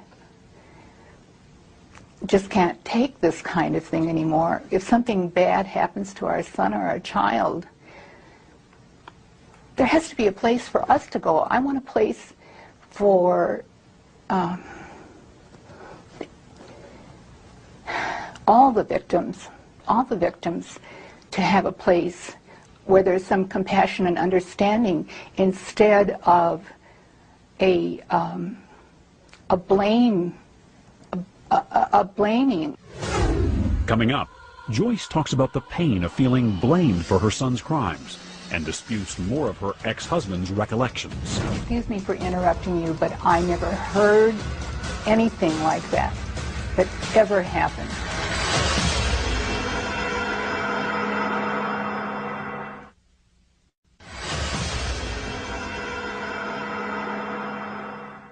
In 1994, Jeffrey Dahmer's mother, Joyce Flint, was tormented, feeling unfairly blamed for her son's horrific crimes. She had planned to write a book, tentatively titled An Assault on Motherhood, about her ordeal. In fact, her co-author sat next to her during the interview, sometimes interrupting when she felt the questions were too much for Joyce to handle. The book was never published, but in our interview, Dahmer's mother talked candidly about her pain and about her anger. Do you feel that you're being blamed? Yes, I do. Do you feel that Lionel's blaming you? That certainly does seem to be what happened when he first came out on television. And there are elements of Lionel's new book which do seem to say things about the pregnancy, about reluctance to breastfeed after the pregnancy, about Joyce's state during early motherhood, which seem to indicate something was wrong with the mothering. Now, this isn't the theme of the book, but it corresponds to the theme of so many questions from the media that have come along all along the way. And I'm not saying you're asking these now. But at the same time, Lionel asks a lot of questions about himself, about what kind of father he was, about his own thoughts and maybe his own mistakes. I mean, one of the first places he looks is right in the mirror. But if he wants to speak about himself, it's fine if he wants to make false or accurate accusations about his own behavior. But to state things about Joyce, which may or may not be true, and in some cases apparently are not true, in his book, is a certain type of blaming, somebody who has not yet had the opportunity to speak up. You've read his book? Yes. Joyce, you have not read it? No, I haven't. Joyce has not read it yet. Joyce has been not well, and reading that book, which just came out, hasn't been something she was ready for. The excerpts that I have seen in the newspaper are so astounding to me. He told everyone that I was crazy, that I had abused my body with medicines, that I somehow was to blame. There's no doubt about that. Now he turns around and, for whatever his reasons are, I don't know what he's trying to accomplish with talking about something he should have shared with me before he ever married me, if he's got some thought that had anything to do with Jeff. You mean his mental state, that you weren't informed? Dreaming of murder, yes, exactly. The obsession with explosives. He never talked to you about any of that. None of that. I think one of the points is it's all clear in retrospect. I mean, for instance, one of the anecdotes that he tells in the book, Joyce, is when Jeff was 4 years old and Lionel had crawled underneath the house to remove some dead animals, and he put some of the bones from the dead animals into a bucket. And Jeff, at age 4, probably innocently, went over and was playing with the bones and seemed fascinated that with absolutely these bones. astounds me. Excuse me for interrupting you, but I never heard anything like that ever happened. You see, you're doing a television show prompted by a book which was written which apparently is one parent's story which doesn't jive with the other parent's story at all. Which is why we're here. Right. Which is exactly why we're here. Now That kind of an talking anecdote. like Now, As far as I know, that never happened. That sounds like the shows that people go on and talk about children mistreating animals, and can you predict who's going to do something terrible somewhere down the line in his life. Jeff's condition was proven to not have anything to do with his upbringing. I don't want parents frightened to death thinking that the little things they do or the little things they miss are going to result in them having a child that is going to cause all of this pain and anguish. That isn't the way it happened. In my mind, you cannot tell how certain actions or reactions are going to be computed in a child's mind. So the first thing I thought about was he emotionally, did he come out of this life with us emotionally disturbed in some way? He didn't. I've asked him. Some people would say that someone who had committed such horrible crimes must have had something horrible happen to them. You're saying just didn't happen. You know, I wish I had an answer. It's a terrible feeling to have this unending, unknown, why did this happen? What's the purpose of this happening?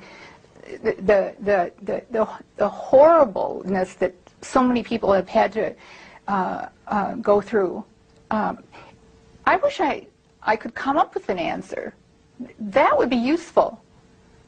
It isn't useful to speculate on what small, tiny little things did we spank our child, and that turned him into a, as they called me, a monster maker. Jeff was raised with all the love and care and concern that any child could be raised with, and what happened to him, I don't know. I wish I knew. I'd give anything to know. When you ask yourself that question, Joyce, I mean, you know, when you're alone with yourself and you wonder why it happened, what answers do you come up with? What questions do you have about the origins of his madness, if you will?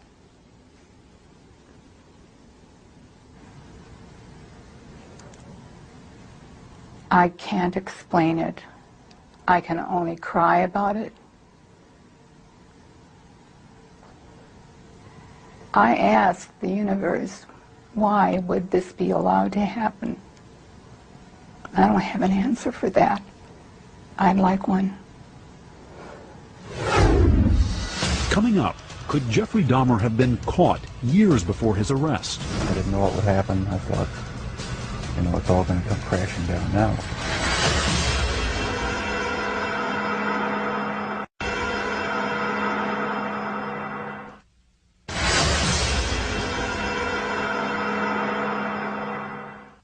There were times during the years Jeffrey Dahmer was killing young men and boys when he came close to being caught, stopped from taking more lives.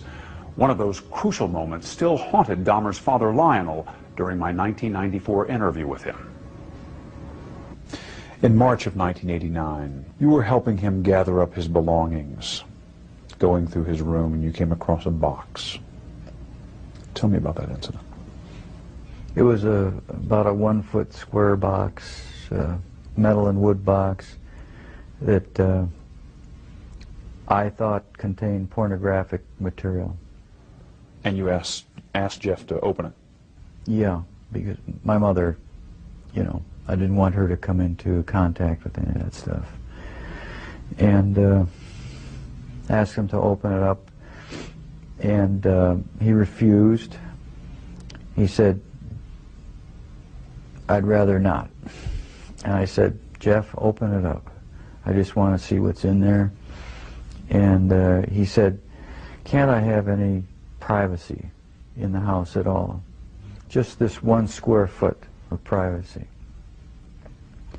And I said, "Jeff, open it up, or I'm going to just take it down into the basement and get a screwdriver or something and open it up. I just open it up.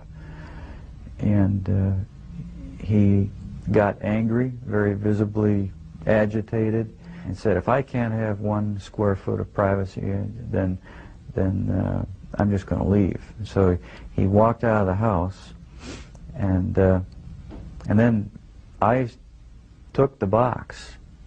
I took it from him. I mean, he gave it up. He walked out of the house. I'm surprised that he gave it up. But I started walking down the basement, and then he came in the back door just as I was going down the basement steps, and he said, I'm sorry, Dad. I lost my temper. There's just some pornographic stuff in there. He said, just wait. I'll open it up tomorrow morning and show you what it is. Just let me put it away now and forget about it. Let's not cause an uproar anymore today or tonight, and because of Grandma. And so, my not fathoming what could be in that box, I said, okay, we'll just open it up tomorrow then, and then let's get rid of it, whatever it is. And the next morning he came down from upstairs and showed me, and there was pornographic literature in there. And I said, okay, get rid of it now, and I don't want to, see any more of it around here. He said, okay, Dad. And that was the end of that incident, and I didn't realize what was in that box.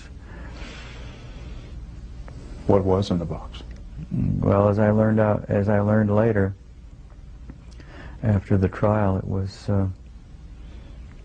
one of the human heads, one of the victims, which he then took to his work and put in the locker. I told Jeff I can't imagine what I would do if I would have opened that box and found that, because I probably would have reacted in my typical fashion of just shock and numbness. I probably would have thought that, maybe it's an artificial, some type of, I don't know, an occult thing or just some decorative thing, that something, but not human. I can imagine I would finally realize, or suspicion, what that is. And then I don't know what would happen. I think I probably would have lost it. I don't know what I would have done. I asked Jeff, what would he have done if I would have opened that up and found out what that was. And all he said was, well, that would have been the end of the line. The jig would have been up. One of the chilling stories that your dad tells is about the box he had found. Can you give me your perspective on that? I had a box in my bedroom closet, and it contained the mummified head and genitals of a young man I met in one of the bars down in Milwaukee. And it was a locked metal box. My dad one week came to visit and happened to see it, and we got into a bit of an argument because I wouldn't open it up. He took the locked box down to the basement and was about to smash it open. What were you thinking as he was making his way downstairs to open the box? Well, I was outside, and I was thinking, I've got to stop this from happening. I didn't know what I'd do or say. I didn't know what would happen. I thought, it's all going to come crashing down now. And but the box was never opened, not in my dad's presence. And so the lies continued. The whole scenario just continued for years after that. Were there times when your dad may have been closer to discovering what was going on than even he knew? Times where you got worried that maybe he would find something out? The box incident was about as close as it came, That was just one incident. There were others, but that was a particularly nerve-wracking one. Are there others you can share? Other close calls? When acidified, dissolved human remains were found, they didn't look like human remains anymore, but they were in the trash bin outside in the garage. That was one incident. And a few others I'd rather not go into right now. Were you relieved to be arrested? Part of me was, and part of me wasn't. Explain. I don't know. It's like I don't believe I have a split personality, but you know the feeling where you're sort of glad about something, but on the other hand you're not. That's how it was. It was a relief not to have to keep such a gigantic secret that I had kept for so many years. And once I saw that I had no choice but to face it, I decided to face it head on and make a full confession. So I am glad that the secrets are gone. Coming up, a father's anguish as he confronts the gruesome reality of his son's crimes. What was it like the first time you saw Jeff after he was arrested for murder?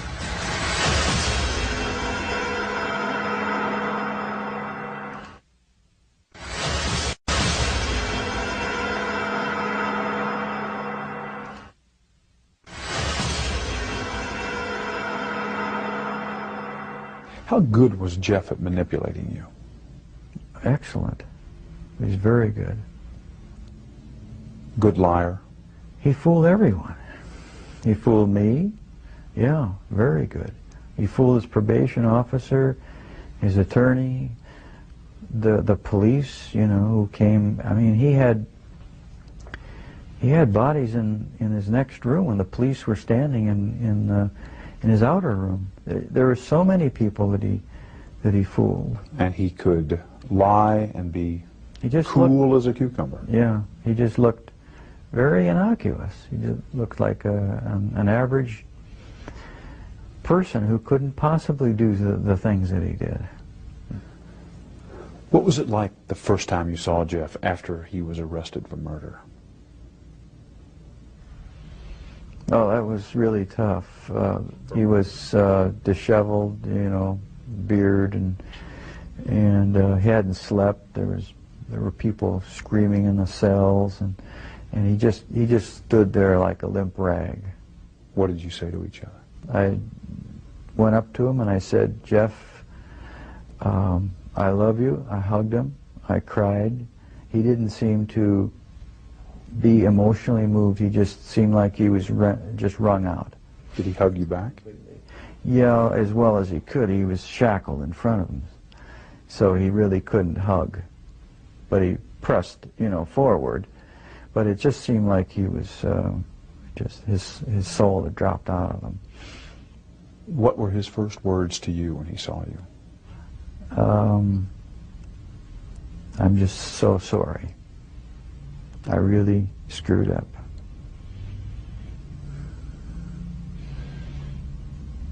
It was pretty much unemotional, emotionless response. He just said those words, and he looked extremely depressed and sad. Do you remember the feelings that went through you at that point? Yeah, I felt really those same feelings: depression, you know, extremely well, shame and just what a waste. The other feelings were that I wanted to still help him in some way, and I kept telling him, reassuring that his attorney said that he would get help. And I told Jeff that you really do need help, Jeff, mental help, and we're going to try to get you into this place to get the proper help.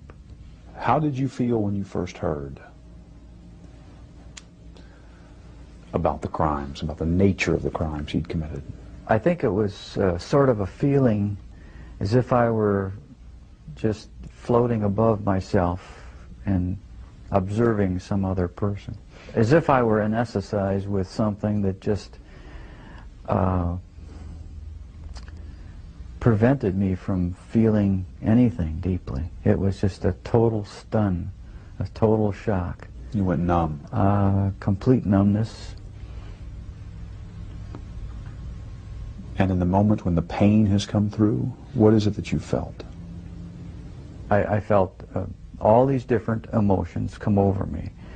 How am I going to face victims, families, if I go to the trial?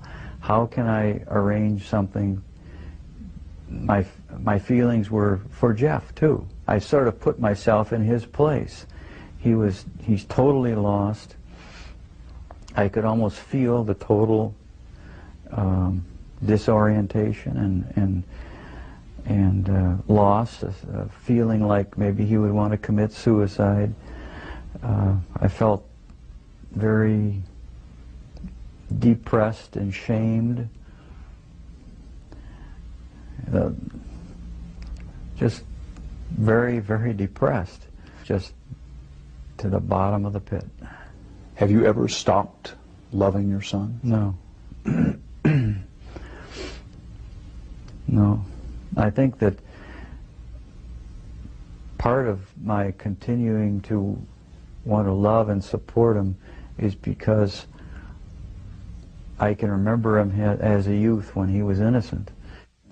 What do you see when you look at Jeff's face? I guess the parent, naive parent in me still says I see an innocent, shy child, a defenseless, vulnerable child who I wish I could help now. I know there are some people who say he shouldn't have any peace. The victims' families don't have any peace. But I want to see what I can do to help Jeff have some peace in his mind, because there's still things there.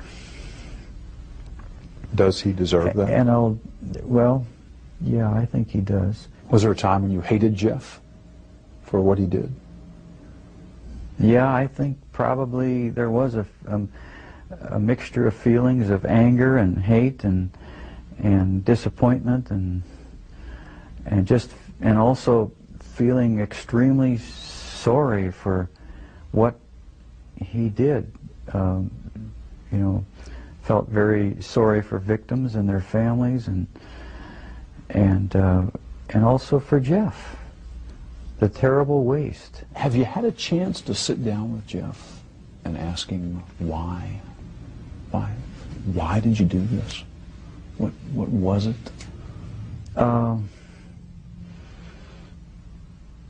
I asked him once, and he doesn't know. I asked him, he does not know. And it seems like a stunted, short answer. That, it seems like there should be more of an answer than that, but he says he really doesn't know. Coming up. I tell you, Dad, I'm really sorry that this has happened, and I love you a lot. I love you too. I'm sorry. I'm sorry. The conclusion to Confessions of a Serial Killer when we come back.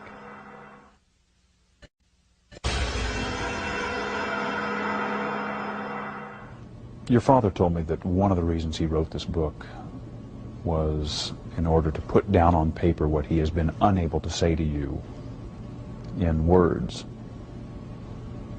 kind of reaching out to you. What do you want to say to him, having read this? I tell you, Dad, I'm really sorry that this has happened, and I love you a lot. I love you too. I'm sorry. Don't be sorry.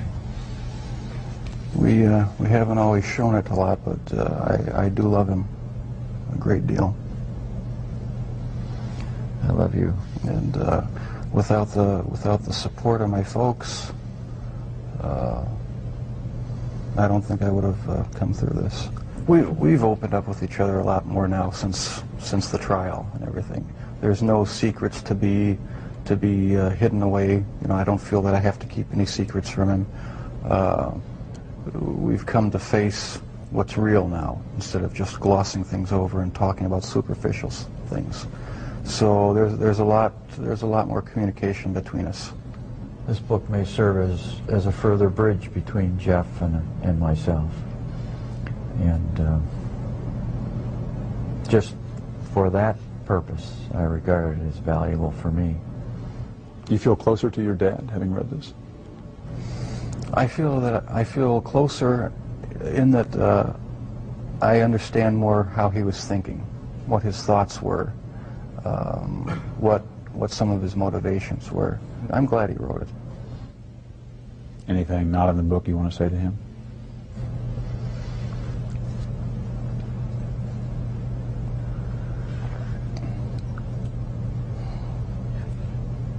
I can't think too clearly right now. I'm feeling pretty emotional.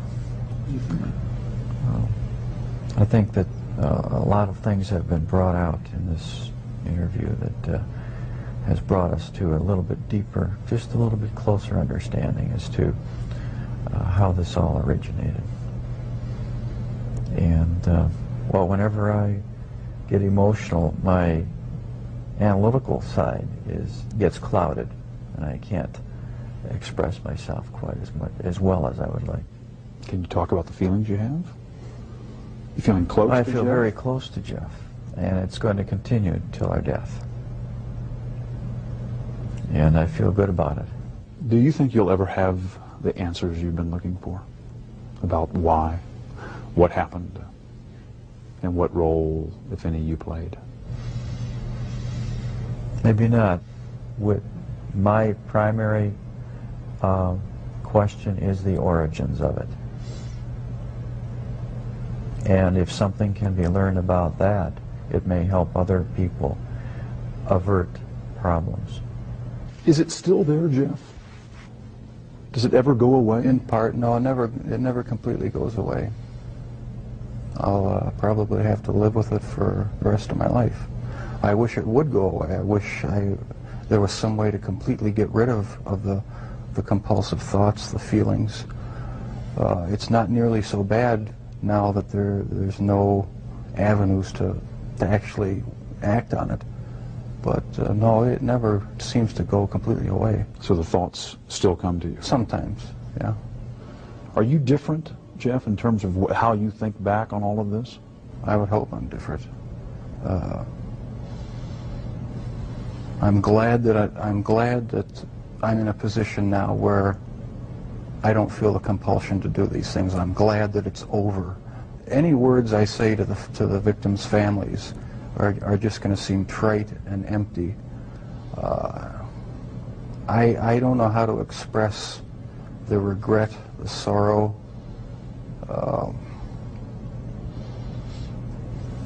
that I feel for what I've done for their sons.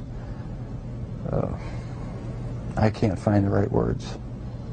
All right, see you later, Dad. After the interview at the prison, Dahmer casually showed us something a little unsettling. Just a point of interest, that's the type of box. This is the type of box? Exactly. He wanted us to know that box looked strikingly like the one his father had found, the one Jeffrey had used to hide body parts. Thank you, Jeff. All right. To this day, the interview with Jeffrey Dahmer remains one of the eeriest experiences of my 30 years in television news. From the weak handshake with which he greeted me to his bizarre observation about that metal box as he returned to his cell, Dahmer was a haunting figure. He often said he had wanted the death penalty. 9 months after our interview, his death wish came true. I'm Stone Phillips.